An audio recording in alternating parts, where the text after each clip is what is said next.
It was 1971 that American plane Boeing 727 was taking off from Portland Airport to Seattle. It was a short journey of 30 minutes. Total 36 passengers and 6 crew members were onboarded on this airplane. But none of the passengers knew that there is one hijacker among them, who was actually sitting on the back of the airplane. Please. Okay.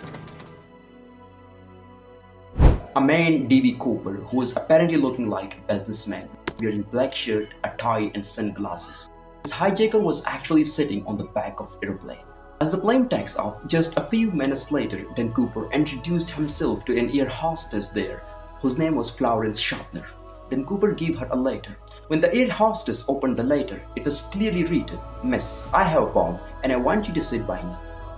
Sharpner immediately sits there and didn't believe in Den Cooper. Later, Den Cooper opened the briefcase and showed her what was actually inside the briefcase. It was some red wires and a big cylindrical battery inside the briefcase. Florence Sharpner realized that it was a bomb. Den Cooper hijacked this plane, but he had very simple demands. He actually wanted $200,000 and 4 parachutes and a refueling truck at Seattle Airport. When the air hostess Florence Sharpner noted all the demands from the hijacker, then she immediately went to the cockpit of the airplane. The hijacking news finally reached the president of that airplane, whose name was Donald Niro. The president, Donald Niro, accepted all the demands from the hijacker. Donald Niro informed the American secret agency FBI following the hijacking case. The State Bank of Seattle provided $200,000 for this hijacker, whose name was actually D.B Cooper.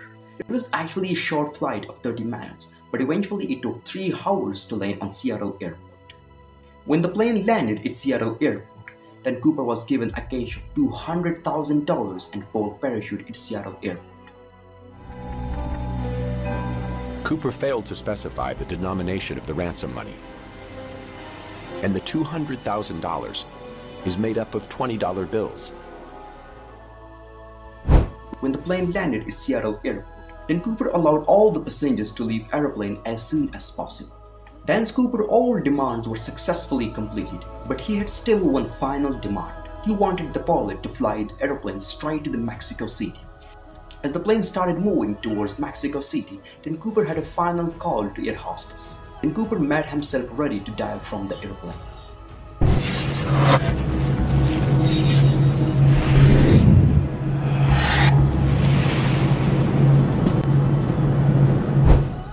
Just a few minutes later, a warning light was flashing inside the cockpit, indicating that the back stair was deployed. Captain, I have an indication the aft stairway door has been opened. Stairway door. The warning light indicates that the rear door and stairs have been deployed. Jump out. In 1971, there's nothing to stop them being deployed during flight. Then Cooper successfully jumped from the plane. The plane was later landed in the airport.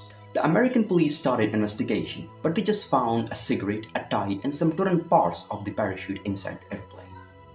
All that was recovered from the plane was a black tie and tie pin,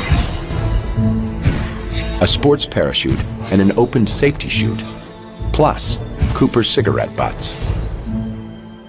The D.B Cooper, who actually jumped from 10,000 feet with a cash of $200,000, he was actually never found again. FBI investigated for 45 years, but they could not find that Cooper. After too many failed attempts, this investigation was finally closed in 2016. One of the most notorious unsolved crimes in U.S. history, the 1971 D.B Cooper hijacking. Now, 45 years later, the FBI is closing the case because of a lack of credible leads. Hope you understand the unsolved mystery of D.B Cooper. Now let's subscribe to build a community together.